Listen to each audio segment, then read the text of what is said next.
நோவாவின் பேழைக்குள் டைனோசர் இருந்ததா என்பது பற்றி பார்ப்போம். இந்த டைனோசர் உருவத்தில் மிகப்பெரியது.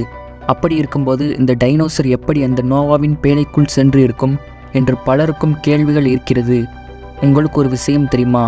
இதுவரை கண்டெடுக்கப்பட்ட டைனோசரின் எலும்பு படிமங்களை ஆராய்ந்து பார்த்ததில் அநேக டைனோசர் இனங்கள் சராசரியாக ஒரு ஆட்டின் அளவே இருந்திருக்கிறது. அதுபோக சில டைனோசர்கள் ஒரு கோழியின் அளவுதான் இருந்திருக்கிறது. இதற்கு உதாரணமாக காம்சோநாத்தஸ் என்கிற டைனோசர் இனத்தை கூற முடியும். ஆகவே பல டைனோசர் இனங்கள் சிறிய அளவாகத்தான் இருந்திருக்கின்றது என்று விஞ்ஞானிகள் கூறுகின்றனர். சில டைனோசர் இனங்கள் மிகப்பெரிய அளவில் வளர்ந்து இருக்கின்றது. ஆனால் அவைகளும் கூட இன்றைக்கு உயிரோடு இருக்கின்ற மிகப்பெரிய உயிரினமான நீல திமிங்கலத்தை காட்டிலும் பெரிதாக வளரவில்லை என்று ஆராய்ச்சியாளர்கள் கூறுகின்றனர். இதுபோக இந்த ஊர்வன பிராணிகள் இறக்கும் வரை வளரும் தன்மையுடையவை. எனவே மிகப்பெரிய டைனோசர்கள் மிகவும் வயது முதிர்ந்தவைகளாக கூட இருந்திருக்க வாய்ப்பு இருக்கிறது. பொதுவாக இந்த டைனோசர்கள் முட்டையிட்டு குஞ்சு பொரிக்கும். ஆனால் இதுவரை கண்டுபிடிக்கப்பட்டுள்ள புதைப்படிம முட்டைகளில் மிகப்பெரிய டைனோசரின் முட்டையே ஒரு கால்பந்தின் அளவுதான் இருந்திருக்கிறது. இப்படி இருக்கும்போது இந்த டைனோசரின் குட்டி மிகவும் சிறியதாகத்தான் இருந்திருக்க வேண்டும். இவைகளை வைத்து பார்க்கையில் டைனோசரின் பெரிய உருவத்தை பார்த்து இந்த டைனோசர் எல்லாம் பேழைக்குள் பிரவேசித்து இருக்காது என்று நாம் நினைக்கக்கூடாது. தேவன் பேழைக்குள் இளம் டைனோசர் ஜோடிகளை டைனோசர்கள் குட்டிகளை அனுப்பியிருக்கலாம். அவைகள் பெரு வெள்ளத்திற்கு பிறகு வெளியே வந்து மனிதரோடு வாழ்ந்து பின்பு அழிந்திருக்கலாம். இதுவே இதற்கான பதில். சரி, அடுத்ததாக டைனோசர் எப்படி அழிந்தது என்று பற்றி பார்ப்போம். டைனோசர் என்பது ராட்சத பள்ளி. இது இறக்கும் வரை வளரும் தன்மையுடையவை.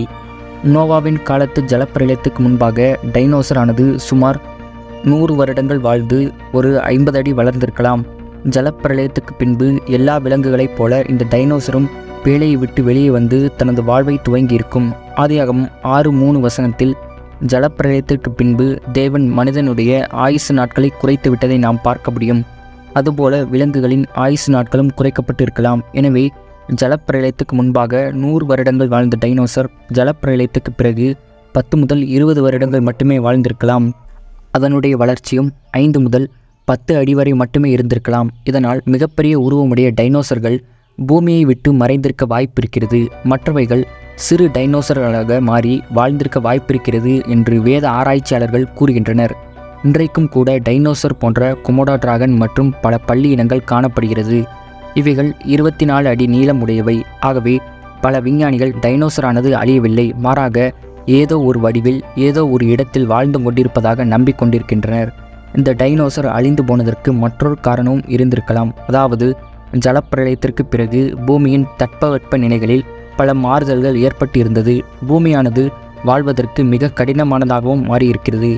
ஆகவே தேவன் மாம்சத்தை உண்டு உயிர் வாழும்படியாக உயிரினங்களுக்கு கட்டளை கொடுத்தார். எனவே மாம்சத்தை உண்டு தங்களின் உயிரை தக்க வைத்துக் கொள்ளும் நிலைக்கு பல விலங்குகள் தள்ளப்பட்டன. இதனால் ஏற்பட்ட உணவு தட்டுப்பாடு மற்றும் இயற்கை மாற்றத்தினால் பல உயிர்கள் படிப்படியாக அழிந்திருக்கும். அதோடு சேர்த்து இந்த டைனோசர்களும் அழிந்திருக்கலாம்.